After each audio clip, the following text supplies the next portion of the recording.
Hello. I'm delighted to moderate this panel today on the opportunity for SMEs to play a unique role in the transition to a net zero economy. This is being held in partnership with NatWest. And I'm Catherine McGuinness, Policy Chair at the City of London Corporation. And apart from being the governing body for the Square Mile, we also represent the financial and professional services sector, not just in the city, but across the UK. Through our work, we're committed to creating supportive innovation ecosystems and to supporting thriving businesses across the whole of the UK. So I'm particularly happy to moderate this panel today, exploring the role of SMEs in the journey to net zero. You may wonder, in fact, about the city and our connection with SMEs. People think of us as the home of big business, but actually 98% of the businesses based in our Square Mile are SMEs, even if they account for less than 50% of the employment. Now, I have a fantastic set of panellists with me here today. I have Lord Bilimoria, President of the CBI and founder of Cobra Beer. I have Shanika Amarasekara, Chief Impact Officer at the British Business Bank. And I have Paul Thwaite, CEO of Commercial Banking at NatWest. And in the next 30 minutes, I hope we're going to have a really thriving, exciting conversation. And I'd like to start with a little exploration of how we might be able to shift the discussion for SMEs from a sense of obligation to a positive focus on the opportunity of this journey to net zero. And perhaps I can start with you, actually, Paul, and ask you how private finance can support SMEs in scaling the crucial solutions of the future in practical terms. Afternoon, Catherine. Great to be here. Thank you. I guess the simple answer is I think private capital has an incredibly significant part to play in the UK's transition to net zero, but also SMEs' transition to net zero. I think if you take a step back and think about the SME community in the UK, 6 million businesses. And interesting, the stat you mentioned around 98% in the Square Mile, which I didn't know. I think 50% of turnover, 60% of jobs in SMEs. So if the UK is going to achieve its net zero ambitions, SMEs have got an absolutely crucial part to play on that journey. And we've been doing a lot of research about NatWest with SMEs about their views on sustainability and their views on the transition. And really what's come out of that are two main strands to the opportunity. Firstly, reducing their own emissions and the opportunities that presents, but also the broader opportunity of unlocking growth, both for themselves, but also broader businesses within the economy that they can support. And that research tells us that actually there's a really big prize, 130,000 jobs, 30,000 new businesses, if we can really capture the opportunity that is present from the transition to a low carbon economy. And to do that, and I guess where your question started, private capital is going to be needed. And I think that's absolutely crucial. And it's understandable, I think, in the journey of ESG capital, green capital, that a lot of the focus so far has been on large corporates. But I think encouragingly, that conversation has started to change. And what we've got to make sure is that private capital finds its way through to SMEs. And I think you're starting to see, certainly in the banking marketplace, and I can obviously talk for NatWest, we've introduced green loans, green asset finance loans, which are directly targeted at helping SMEs in that transition. So in summary, private capital is going to be crucial. I think a movement away from all of the institutional discussion and making sure that SMEs really both understand but capture the opportunity that's there in the economy. Thank you very much. That's a great start. And Karen, perhaps I can turn to you. Private sector companies like yours are very good at framing problems as opportunities. How would you suggest that SMEs focus on the opportunities of net zero? Thank you, Catherine. And I must, as I would say in the House of Lords, declare my interest as a customer, a proud customer of NatWest. From the day I arrived as a 19-year-old student from India, opening up my account at NatWest Moorgate as a 19-year-old, and now I'm a customer of Coutts for many years. So it's wonderful. I've seen, and even when I built Cobra Beer from scratch, NatWest were our bankers in our early days. And what I would say is that for a start, we need to, in India, they don't use the term SME. They use the term MSME, micro, small, and medium-sized enterprises. And the 6 million businesses you spoke about, lots of them are actually micro businesses, yes. 1 or 2 people. And that's how I started. I started Cobra, there were just 2 of us. And then you build from nothing. And raising finance is the biggest challenge for a growing business, because most of us start with nothing. We have no collateral. We've got no security to offer. And this is where government can play a major role. And I remember one of the big initiatives that got us off the ground was the government small firms loan guarantee scheme, where the government guaranteed in those days 75% and later 85% of the loan. And that enabled a bank to take the risk to lend to this unknown beer brand and these unknown entrepreneurs who had spotted a problem, in my case, too many fizzy beers and ales that didn't go with food, and to produce an extra smooth, less gassy beer that would accompany all food, brewed smooth for all food. That's Cobra beer. But, who would believe in that? Well, we got a bank to trust us, but it was thanks to the government support. And I've seen this in the pandemic now as well. I was giving a talk in Teesside recently to CBI, and I'm president of the Confederation of British Industry, and I'm proud to be so as an entrepreneur in that position. And I gave the talk, and I spoke about the bounce-back loans. I was one of the first people in the country to call out to the government saying the money is not going to flow unless you guarantee the loans 100%. Because it's too risky. It's a pandemic. We don't know when it's going to end. We don't know. Businesses will close. Businesses will have no sales. Businesses will need cash. There will be uncertainty. There will be too much risk. The government has to step in. And the government didn't listen initially. It was Siebel's loans. The money didn't flow through. In April last year, I remember I kept calling out for it. Switzerland was starting to do it. Germany was starting to do it. Guarantee 100%. Government listened, and we had the bounce-back loans. Yeah. And at this event last week, I spoke about it. Over 1 million businesses have received those loans. Thousands of jobs saved. Thousands of businesses saved. And it's at the end of the event, the sound engineers would like to talk to you. And I went there, and he was nearly in tears. He said, I want to thank you. You saved my business. I got one of those bounce-back loans. You saved my business. And now here I am in business thanks to that. So government's got a big role to play. Banks have got a big role to play. And when it comes to green finance, it's, again, we've got to have that money available. That's great. I'd love to explore some of those ideas in a little more detail in a minute. I must say you've made me very thirsty with your description of Cobra here. So Shanika, I'm going to turn to you while I have a glass of water. Maybe not quite as good. The remit of the British Business Bank now includes supporting smaller businesses transition to net zero. Why are SMEs important in getting to net zero? Yeah, thank you, Catherine. And I think following on from what Paul and Karen have said, it's clear that SMEs are the lifeblood of the economy in the UK, and they make up 99% of all businesses. So it's not possible to transition to net zero without taking those businesses with us. And if you're not familiar with what the British Business Bank do, we are the UK government's economic development bank dedicated to creating finance markets that work for smaller businesses. So we thought about our mandate, and we thought about the transition to net zero, and recently recognizing how important SMEs are, we've included in our mission and in our objectives the need to support SMEs transition to net zero and building that really into our day-to-day activities. And recognising that actually the voice of the SMEs in the public debate around transition to net zero isn't really core at the conversation right now. And so thinking about where do we need to get to from where we are now and not hearing those voices, we did a piece of research which we launched recently, which was smaller businesses in the transition to net zero. And what really came out from that research is how vital small businesses are in the transition to net zero. And the really key finding from that is that while taken on an individual level, each small business may have quite a low footprint, but as a collective, all the smaller businesses across the UK make up 50% of all UK's business emissions. So in summary, we can't really transition to net zero without taking that volume of businesses with us. So it's key to success of the UK's transition to net zero. And for us, we see it as an opportunity because really it's the chance for smaller businesses to catalyse growth and to create business value and to adopt and innovate technologies that are necessary.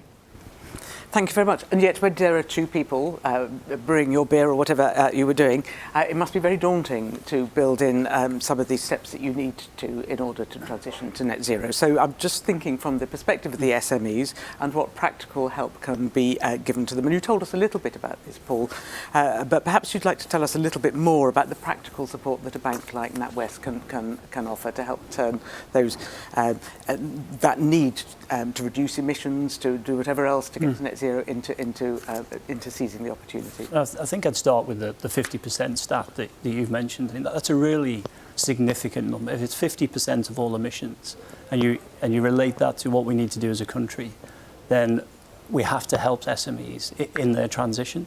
We talked a little bit about financing. That's probably the obvious start point. But I was interested in what Lord Bilimoria said. It's not just bank financing. We need to think about the whole finance system. Some of it could be equity funding, some of it could be government-backed lending. So I think there's a whole range of financing. And I think parts of the industry should and will be required to take a different view. Some of these investments are going to run for a much longer term than maybe a normal investment as technologies prove themselves.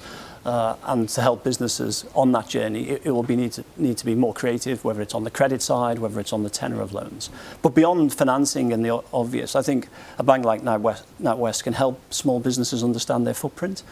It's quite a confusing landscape out there for small businesses. There's a lot of advice, there's a lot of places to go to. So we've been partnering with a number of businesses, really trying to support our small businesses. We bank around 1 in 4 in the country, but support those businesses in understanding their own carbon footprint in a way that's reliable, it's authentic, and really then what are some of the first and easy steps they could make to reducing their footprint. So that's how we can bring value to the relationship. I also think, and we see examples, I'm pleased to say increasingly so, we can help identify opportunities. We have in the region of 1 million kind of M and SME customers. We have a large number of large corporate customers. A lot of those large corporate customers want to identify sustainable opportunities. We can introduce those large corporates to our SMEs, which I think is fantastic. We have a range of accelerators across the country. A quarter of the places in those enterprise accelerators are dedicated to climate businesses. So getting climate businesses together, getting them to understand the opportunities in the wider marketplace can really play some value back into the relationship. So I think I would be quite optimistic as an SME in terms of the amount of support and help there. But they need help with navigation, because business owners, and Lord Bilimoria will know this, if you're a 2-person business, you're focusing on running that business every day. You have problems that happen every day, you have things to fix. So where the value is helping get people to the right advice very quickly. Well, you're absolutely right. And I think that what this COP26 has highlighted, compared with, say, 6 years ago in Paris, people were still skeptical. Countries were making commitments and promises. We led the way in Britain with 2050 net zero. We legislated for it. Now it's a watershed. In 6 years, that belief is there. The skeptics are no longer, I mean, there are always going to be some, but on the whole, everyone now believes in this existential challenge that we have, including all businesses. So the first is awareness, and I think the awareness is there. We work at CBI with Deloitte on a Goal 13 platform. We surveyed just last month. 2 of the results were stark. One was 89% of businesses recognize that climate change is a mega trend. 89%. And the other one, 79%. It's the other 79 mega trend. 89% of businesses had at least one climate change related target. So businesses are now setting the targets themselves. So first you've got the awareness, then you have the belief, which leads to the commitment, then you have the action, and then you need the help on the transition to it. And again, I could give you example after example. For example, with heat. I chaired the Heat Commission at the CBI, and we produced a report that is fed into the government's heat strategy that has just been released recently. Look at the challenge. 1/3 of greenhouse gas emissions come from heat. Half of that comes from buildings. Of the 29 million houses in the UK, only 1 million of them are up to the standard that would get us to net zero in 2050. So 28 million houses need to be upgraded. Insulation, heat pumps, community heating, hydrogen possibly. And can you imagine green hydrogen going through the pipes that we have now with natural gas? and it works and it's cost effective. I mean, that's a game changer. All that's down the line, but that means huge investment. Lots of SMEs doing the work, lots of reskilling, 200,000 new jobs and upskilling of jobs, and it's jobs, jobs, jobs. I mean, one megawatt of solar power, one creates 1 kilowatt of solar power creates 7.4 jobs. 1 kilowatt of coal creates 1 job. So the new forms of energy create more jobs. Very interesting. Paul? Just to pick up on that final point, I think it's a great example of how we can articulate the opportunity in the transition think in your introduction you talked about an obligation. I think the mindset and the mentality is changing towards business seeing this as an opportunity. And I think it's incumbent on all parties to raise awareness, raise knowledge, build skills, to try and capture that opportunity. And what an opportunity it is for UK. These figures stark. 1 megawatt, 7.4. 1 megawatt, 1 job. I mean, it's amazing. And actually, if you build on that around the opportunity, looking at yesterday's announcements around big businesses having to start building plans more concretely, the smaller businesses are those in the supply chains. They're going to seize the opportunity when the big businesses start really laying out their detailed plans. And Shanika, you've had a great deal of experience at the British Business Bank in supporting SMEs. And based on your research, what would you say are the main barriers that SMEs see on the road to net zero? And perhaps tell us a little bit about the incentives that there might be. Yeah, absolutely. So our research gave us some really useful findings, and Lord Bilimoria has already pointed out some of them. But what's very clear is that many SMEs are already aware of key concepts around net zero, but they're not in a position to be able to prioritise it yet. So there are many barriers that we discovered in terms of things that are impediments to prioritising transition to net zero, and an understandable first one was cost. So upfront costs incumbent that have to be spent and availability of funding. And another one was around feasibility. And what does feasibility mean? It means that businesses that are small don't feel like they have the levers to pull and the controls in place or the technologies available to actually put in place steps to transition. I mean, that might be the fact that they don't think they have control of their tenancy agreements, or technologies aren't available to them that they feel like they can easily and feasibly embed into their businesses. So I think those barriers are keen and obvious. And what's interesting is thinking then about how do we incentivize them to overcome those barriers. And the types of incentives that also came out in the research are things like information, tax structures, and real clarity and transparency about regulations and standards.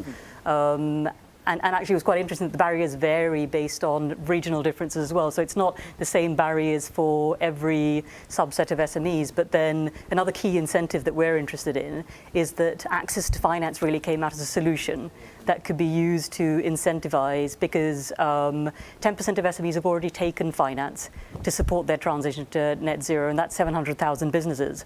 But there's also another 22%, so 1.3 million businesses who would be prepared to take finance to take that next step in transition to net zero, and that's a huge opportunity, and shows that access to finance is an incentive that can overcome the barrier of costs. Yeah, and the access to finance, perhaps we can come back to that in a minute and think about what barriers there might be there, and what more we might need to do to build a connection. But I really would actually just like to explore a little bit further, Karen, if I might. Any thoughts from the CBI? Do you think it's going to be a question of carrot or stick to help build momentum? Absolutely, and what you've said is so corroborates with the Goal 13 survey. Another one was on barriers. Prioritization investment, employee buy-in, company capabilities, then policy and regulation, customer education engagement, supplier education engagement, availability of technology, which you just said, industry structure, and then, of course, the barriers to transitioning were raised on both the company side and the supplier side.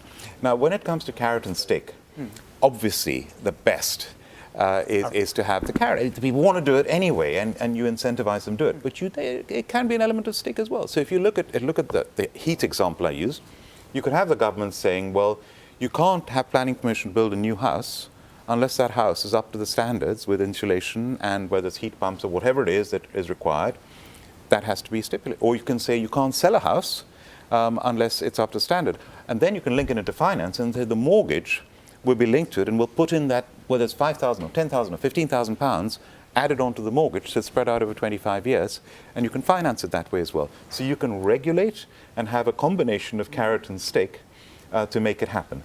And I think that's where government plays a very important role in this. Thanks very much. And Paul, back to you. I've heard that NatWest describes the challenge of net zero as a team game. So I wondered, again, on practical questions, I think you've actually possibly told us where you think that you could be working to support SMEs, but any further thoughts on the team game? We do talk about it like that for the simple reason that you only have to, I think, hear the range of barriers that we've just highlighted, from skills to finance, So there's such a broad range of potential barriers. So no one institution, no one sector, no one industry body can fix everything. So our view is this: is that we do see it genuinely as a team sport. It's not a competitive activity. It's about bringing the right parties to the table to help those SMEs.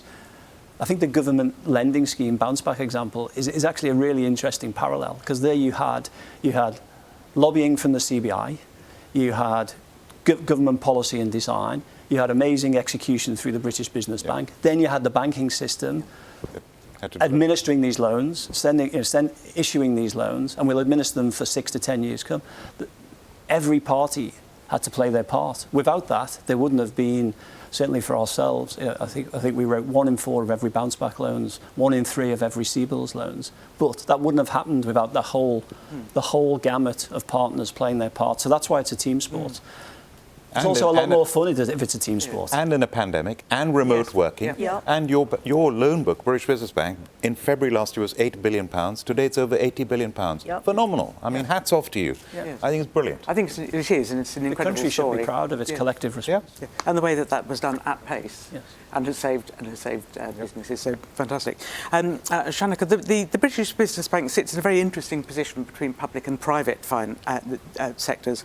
And what do you see as the role of the bank in facilitating the transition and maybe bringing those sectors together? Yeah, it's a really exciting question for us, actually, Catherine, and we've heard some illustrations of how we played that role of sitting at the intersection of public and private sector last year in delivering the COVID schemes in crisis in pandemic. In the transition to net zero, we see us having really important roles which are multifaceted. One is provision of finance, not just provision of finance in terms of funding SMEs in their transition, but also putting money into those technologies, those types of businesses that will support the economy as a whole transitioning to net zero. And so just as an example, we have in our existing equity portfolio around 500 million of funding to those types of businesses that are clean tech, green tech, those innovators who will actually support the transition. Then the other piece that's really important for us that we realized from the diversity of types of segments of SMEs, that there's no one solution for the entire SME population. There are different solutions and different journeys that different segments of SMEs will go on. So increasing their understanding of what it takes for each type of business to transition and providing awareness and understanding, really simple solutions and an easy framework and knowledge base to be able to enable a transition is the other thing. So there's the supply side on finance, the awareness side, and actually the third thing is something you touched on, Paul, which is something we've heard a lot of at COP, which is about the people, planet, and the third P, which is partnerships. I think partnerships and working together with the entire industry, as we did last year, to make sure that SMEs are at the centre of the conversation and the debate around transition to net zero in business. Great, thank you. And Karen, finally, let me turn to you, because we're running out of time, sadly. What would your advice be for SMEs who want to start their decarbonisation journey? To me, the most important thing is the attitude of a business. And I've realised this when we hire people, I hire for will rather than skill. Ideally both, but it's the will that's more important. And I think, the term ESG, you say, that only applies to big companies. Every business in this country, whether it's a micro, whether it's a small, whether it's a medium, can have this business with a purpose. And business more and more is seen as a force for good. And I think SMEs are the exemplar of business being a force for good. Quite often they operate against all the odds with limited resources, and they go out and they make it happen. And I think if they have that attitude of business with a purpose, business is a force for good, then they will be successful on this journey. Great. And actually, as we have a couple of minutes, 30 seconds from each of you, what would you like to see coming out of this COP for SMEs? I'd like to see SMEs put at the heart of the transition. I think we've talked a little bit around the role and the opportunity that comes out of that. So putting them at the heart of the transition, and I guess an understanding of the opportunity it presents for SME UK. I think that would be fantastic. Not just to a more sustainable economy, but actually to a more dynamic and innovative economy that we can be proud of. Yeah, thank you. Building on that, actually, I'm going to say a greater understanding of how we overcome barriers that SMEs perceive right now, and bring them to the table in the steps that we put in place as incentives. Great. And the most important thing is to continue this government and business working together, engaging with SMEs, putting them right in the front. And you know, of course, it's the big businesses, but getting small businesses and big businesses to work together as well. And you can get big businesses working with their supply chain, in partnership with their supply chain, helping their supply chain. And that, when you get all that happening together, then everyone's aligned, and then the whole economy succeeds. Yeah, and I would say government at all levels, cities as well as national government, working with their areas, because as you say, SMEs differ, and sometimes actually that's the settings that they're in. I think you've been a fantastic panel. I want to thank you very warmly. If we had more of a live audience, I would ask for a big round of applause. Perhaps you could give them a big round of applause, audience. Before we all adjourn and hand over the stage in a few minutes to Rhiannon Mary Thomas from the Green Finance Institute with a session on transformative finance, lessons from UK offshore wind. So thank you all very much for watching. Thank you.